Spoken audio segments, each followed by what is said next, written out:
പ്രിയ മിത്രങ്ങൾക്ക് ഇന്നത്തെ കഥയിലേക്ക് സ്വാഗതം. കഥയിലേക്ക് കടക്കാം. ഞാൻ കിഷോർ ഒരു കമ്പനിയിൽ വർക്ക് ചെയ്യുന്നു. വർക്കിന്റെ കൂടെ അവിടെ അടുത്ത് തന്നെ ഒരു പ്രൊഫഷണൽ കോഴ്സ് പഠിക്കുകയും ചെയ്യുന്നുണ്ട്. അവിവാഹിതനാണ്. അങ്ങനെ ഇരിക്കുമ്പോഴാണ് എന്റെ കമ്പനിയിലെ ഒരു പെൺകുട്ടി പുതിയതായി ജോയിൻ ചെയ്തത്. പേര് ലക്ഷ്മി. അവളാണെങ്കിൽ അങ്ങനൊന്നും ആരോടും സംസാരിക്കാനൊന്നും പോകാത്ത ഒരു കുട്ടിയായിരുന്നു. എന്നെ കണ്ടാൽ പേരിന് മാത്രം എന്തെങ്കിലും പറയും, അല്ലാതെ വേറെ ഒരു കാര്യവുമില്ല. അവളെ കുട്ടിയെന്നൊക്കെ വിളിക്കുന്നു. അവൾ എന്നേക്കാൾ 1-2 വയസ്സിന് മൂത്തതാണ്. കാണാനോ അതിസുന്ദരിയായിരുന്നു അവൾ. എപ്പോൾ നോക്കിയാലും ചുരിദാറാണ് അവളുടെ വേഷം. അവൾക്കിപ്പോൾ ഏകദേശം ഒരു 28 വയസ്സ് കാണും. പക്ഷേ ഇതേവരെ അവളുടെ വിവാഹവും കഴിഞ്ഞിട്ടില്ലെന്നാണ് പറഞ്ഞു കേട്ടത്. ജീവിതത്തിൽ എന്തെങ്കിലുമൊക്കെ ആയിത്തീരണം എന്ന ചിന്തയായിരുന്നു അവൾക്ക്. അങ്ങനെ ഇരിക്കുമ്പോഴാണ് ഒരു ദിവസം അവൾ എന്നോട് ചോദിച്ചത്, നിന്റെ പരിചയത്തിൽ ഫ്ലാറ്റോ അല്ലെങ്കിൽ ചെറിയൊരു വീടായാലും മതി, വാടകയ്ക്ക് കിട്ടുമോ എന്നൊന്ന് നോക്കണേ. നോക്കട്ടെ, ഞാൻ പറഞ്ഞു. പഠിക്കാനൊക്കെ ഉള്ളത് കൊണ്ട് ഞാൻ സ്വന്തമായ ഒരു കൊച്ചു ഫ്ലാറ്റ് എടുത്ത് അതിലായിരുന്നു എന്റെ താമസം. അല്ലെങ്കിൽ ജോലിയും പഠിത്തവും കൂടി കൊണ്ടുപോകാൻ വലിയ ബുദ്ധിമുട്ടാണ്. മാത്രമല്ല, ഇതാവുമ്പോൾ നമുക്കൊരു പ്രൈവസി ഒക്കെ കിട്ടുമല്ലോ. ഞാൻ താമസിക്കുന്ന ഫ്ലാറ്റിൽ വേറെയും റൂമുകൾ ഒഴിഞ്ഞു കിടപ്പുണ്ട്. ഞാൻ അവളെ വിളിച്ചു പറഞ്ഞു, അത് വന്നൊന്ന് നോക്കെന്ന്. അധികം വൈകാതെ തന്നെ അവൾ വന്ന് നോക്കി. ഒരു റൂം അവൾ വാടകയ്ക്കെടുത്തു. ഞാൻ താമസിക്കുന്നതിന് താഴെയുള്ള റൂമാണ് അവൾ വാടകയ്ക്കെടുത്തത്. എനിക്കിത് അവളെ ഒന്നുകൂടി നല്ലപോലെ അടുത്തറിയാൻ പറ്റുന്ന ഒരു സാഹചര്യമായി മാറി. ഞാനും അവളും ഒരേ കോഴ്സിനാണ് പഠിക്കുന്നതെന്ന് പിന്നീടാണ് എനിക്ക് മനസ്സിലായത്. പതുക്കെ പതുക്കെ ഞങ്ങളുടെ അടുപ്പം കൂടിയപ്പോൾ അവൾ എന്നോടൊപ്പം എന്റെ ബൈക്കിലൊക്കെ വരാൻ തുടങ്ങി. പിന്നെ മലയാളികളല്ലേ, അതുകൊണ്ട് പെട്ടെന്ന് തന്നെ അടുക്കാനും പറ്റി. പിന്നെ അങ്ങോട്ട് ഞങ്ങൾ രണ്ടുപേരും ഒരുമിച്ച് അങ്ങോട്ട് കറക്കവും മറ്റുമായി മുന്നോട്ട് പോയി. അങ്ങനെ ഞങ്ങൾ വല്ലാതെ അങ്ങ് അടുത്തു. ഇതിനിടയിൽ ഞങ്ങൾ ഒരുമിച്ചിരുന്ന് പഠിക്കാനൊക്കെ ആരംഭിച്ചു. അപ്പോഴാണ് ആ അടുപ്പം നല്ലപോലെ കയറി മുറുകുന്നത്. പയ്യെ പയ്യെ ഞങ്ങൾ രണ്ടുപേരും കൂടി രാത്രി 1 മണിവരെയൊക്കെ ഇരുന്ന് പഠിക്കാൻ തുടങ്ങി. ചില ദിവസം ഞാൻ പറയും, നമ്മൾക്ക് ഇന്നൊരു സിനിമയ്ക്ക് പോയാലോ? അവളെ മൂളും. അങ്ങനെ ഞങ്ങൾ ഒരുമിച്ച് സിനിമ കാണലും കറക്കവും ഓരോരോ വിശേഷം പറച്ചിലുമായി മാറാൻ അധികം താമസം വേണ്ടി വന്നില്ല. അങ്ങനെ ഇരിക്കുമ്പോഴാണ് ഞാൻ അവളെ നല്ല രീതിയിൽ ശ്രദ്ധിക്കാൻ തുടങ്ങിയത്. കാര്യം മറ്റൊന്നുമല്ല, അവളുടെ ആ വേഷവിധാനമായിരുന്നു. വീട്ടിൽ നിൽക്കുമ്പോൾ അവൾ ഒരു ടീഷർട്ടും നല്ല ടൈറ്റായിട്ടുള്ള പാന്റും അതുമല്ലെങ്കിൽ ഒരു ബെർമുഡ, ഇതൊക്കെയായിരുന്നു അവൾ ധരിച്ചിരുന്നത്. എനിക്കാണെങ്കിൽ ഇതൊക്കെ കാണുമ്പോൾ വല്ലാത്ത ഒരു തരിതരിപ്പ് അനുഭവപ്പെടും. മിക്കവാറും അവൾ ആ വേഷത്തിൽ വരുമ്പോൾ ഞാൻ നോക്കി നിന്നു പോകും. അത് പലപ്പോഴും അവൾ കാണാറുണ്ടായിരുന്നു. അങ്ങനെ ഇരിക്കെയാണ് ഒരു ദിവസം ഞങ്ങൾ രണ്ടുപേരും കൂടി ഓഫീസിൽ നിന്ന് വരികയായിരുന്നു. ഓഫീസിൽ നിന്ന് 5 മണിക്ക് ഇറങ്ങി. ചുമ്മാതെ ബീച്ചിലൊക്കെ ഒന്ന് കറങ്ങാമെന്ന് വിചാരിച്ചു. ഞങ്ങൾ അവിടൊക്കെ പോയി. രാത്രിയായി. പെട്ടെന്നാണ് മഴ ചാറാൻ തുടങ്ങിയത്. ഫ്ളാറ്റിലെത്താൻ കുറച്ചു ദൂരം കൂടിയേ ഉള്ളൂ. അതുകൊണ്ട് എങ്ങും കയറി നിൽക്കാൻ മുതിർന്നില്ല. പെട്ടെന്ന് മഴ ഉറച്ചു പെയ്യാൻ തുടങ്ങി.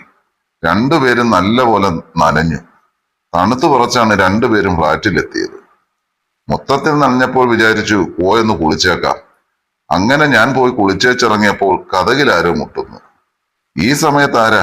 അവളായിരിക്കും, അല്ലാതാരാ? ഞാൻ ഒരു തോർത്താണ് ഉടുത്തിരുന്നത്. കുഴപ്പമില്ല, അവളല്ലയോ. ഞാൻ ചെന്ന് കതവ് തുറന്നു. കതവ് തുറന്നപ്പോൾ തൊട്ടു മുൻപിൽ അവൾ. എന്നെ കണ്ടതും അവൾ കടകടാ ചിരിക്കാൻ തുടങ്ങി. എന്താടി, നിനക്ക് മഴ നനഞ്ഞപ്പോൾ വട്ടു പിടിച്ചോ? ഞാൻ ചോദിച്ചു. അല്ല, ഞാൻ ആലോചിക്കുമായിരുന്നു, നിനക്ക് ഈ കിടുകിടാന്ന് പറക്കണ ഈ തണുപ്പത്ത് പിന്നെയും വെള്ളം കോരി ദേഹത്തൊഴിക്കണോ? അല്ല, എനിക്ക് മനസ്സിലാവാത്തോണ്ട് ചോദിക്കുക. ഓടി എവിടുന്ന്? ഞാൻ നിന്നെ പോലെയല്ല. നിന്റെ കൂട്ട് ഒന്നിരാടമല്ല ഞാൻ കുളിക്കുന്നത്. എനിക്ക് ദിവസവും 2 നേരമെങ്കിലും കുളിക്കണം കേട്ടോ മോളെ, ഞാൻ പറഞ്ഞു. അവളാണെങ്കിലോ മനുഷ്യന്റെ കൺട്രോൾ പരീക്ഷിക്കാൻ വേണ്ടി ഒരു കുട്ടി ടീഷർട്ടും അതോടൊപ്പം ഒരു ഇറുകിയ ലെഗിൻസ് വിട്ടായിരുന്നു അവളുടെ നിർത്ത. പോരാത്തതിനോ അടിപൊളി തണുപ്പും. ഞാൻ എടുത്തിരുന്ന തോർത്തിന്റെ മുൻവശം കൂടാരം കെട്ടി നിൽക്കുന്നത് വ്യക്തമായി അവൾക്ക് കാണാൻ പറ്റുമായിരുന്നു. അവളാണെങ്കിൽ ഇടയ്ക്കിടയ്ക്ക് ഒളി കണ്ടിട്ട് അങ്ങോട്ട് നോക്കുന്നത് ഞാൻ ശ്രദ്ധിച്ചു. നീ പഠിക്കാൻ വരുന്നില്ലേ?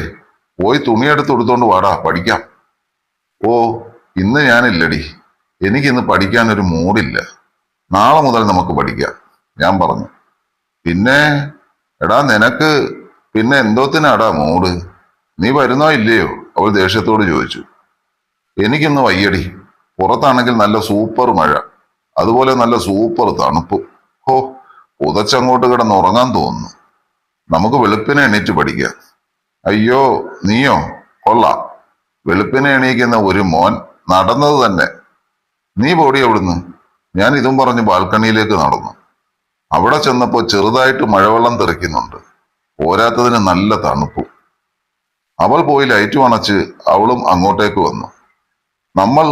ഞങ്ങൾ ഇടയ്ക്കിടയ്ക്ക് ബാൽക്കണിയിൽ വന്നു നിന്ന് കാഴ്ചകളൊക്കെ കാണാറുണ്ട്. അവിടെ നിന്ന് നോക്കിയാൽ ചുറ്റിനും നല്ല കാടും പടലും അതിന്റെ നടുവിൽ കൂടി ഒഴുകുന്ന ഒരു തോടും കാണാം. കുറച്ചു ദൂരെയായി വേറെ ഫ്ലാറ്റുകളും കാണാം. അതൊക്കെ കാണാൻ നല്ല രസമാണ്. പിന്നെ പഴയൊരു മലയാള സിനിമാ ഗാനം കൂടി കേട്ടാൽ ആഹാ, മനസ്സിന് വല്ലാത്ത കുളിർമയാ. നിനക്ക് എന്തുവാടാ, കാണ്ടാമൃഗത്തിന്റെ തൊലിക്കെട്ടിയാണോ ഈ കിടുങ്ങുന്ന തണുപ്പത്ത് വന്ന് നിൽക്കാൻ? അവൾ ചോദിച്ചു. ഞാനൊന്നും മിണ്ടിയില്ല, ഒന്ന് ചിരിച്ചു. അവൾ കൈനീട്ടി കൈക്കുമ്പിളിൽ മഴവെള്ളമെടുത്ത് എന്റെ ദേഹത്തേക്ക് തെറിപ്പിച്ചു. 3-4 വട്ടം അവൾ അങ്ങനെ ചെയ്തപ്പോഴും ഞാൻ ഒന്നും അറിയാത്തവനെ പോലെ അനങ്ങാതെ നിന്നുകൊടുത്തു. അല്പം കഴിഞ്ഞ് അവൾ അതൊക്കെ വിട്ട് അതൊന്നും ഓർക്കാതെ മഴയത്ത് നോക്കി മഴ ആസ്വദിച്ചുകൊണ്ട് നിൽക്കുകയായിരുന്നു. ഞാൻ പതുക്കെ ശബ്ദമുണ്ടാക്കാതെ അവളുടെ ബാക്ക് വശത്ത് വന്ന് അവളെ പിടിച്ചു നിർത്തിക്കൊണ്ട് എന്റെ കയ്യിൽ വെള്ളം നിറച്ച് അവളുടെ മുഖത്തേക്ക് ഒഴിച്ചു. അവൾ പെട്ടെന്ന് കുതറി മാറാൻ നോക്കി. പക്ഷെ ഞാൻ വിടുവോ അവളെ? ഞാൻ ചിരിച്ചുകൊണ്ട് വീണ്ടും വീണ്ടും വെള്ളമെടുത്ത് അവളുടെ മുഖത്തേക്ക് ഒഴിച്ചു. അറിഞ്ഞുകൊണ്ടല്ലെങ്കിലും വെള്ളമൊഴിക്കുന്ന കൂട്ടത്തിൽ എന്റെ ആ ഫ്രണ്ട് വശം അവളുടെ ബാക്കിലൊന്ന് അമർന്നു.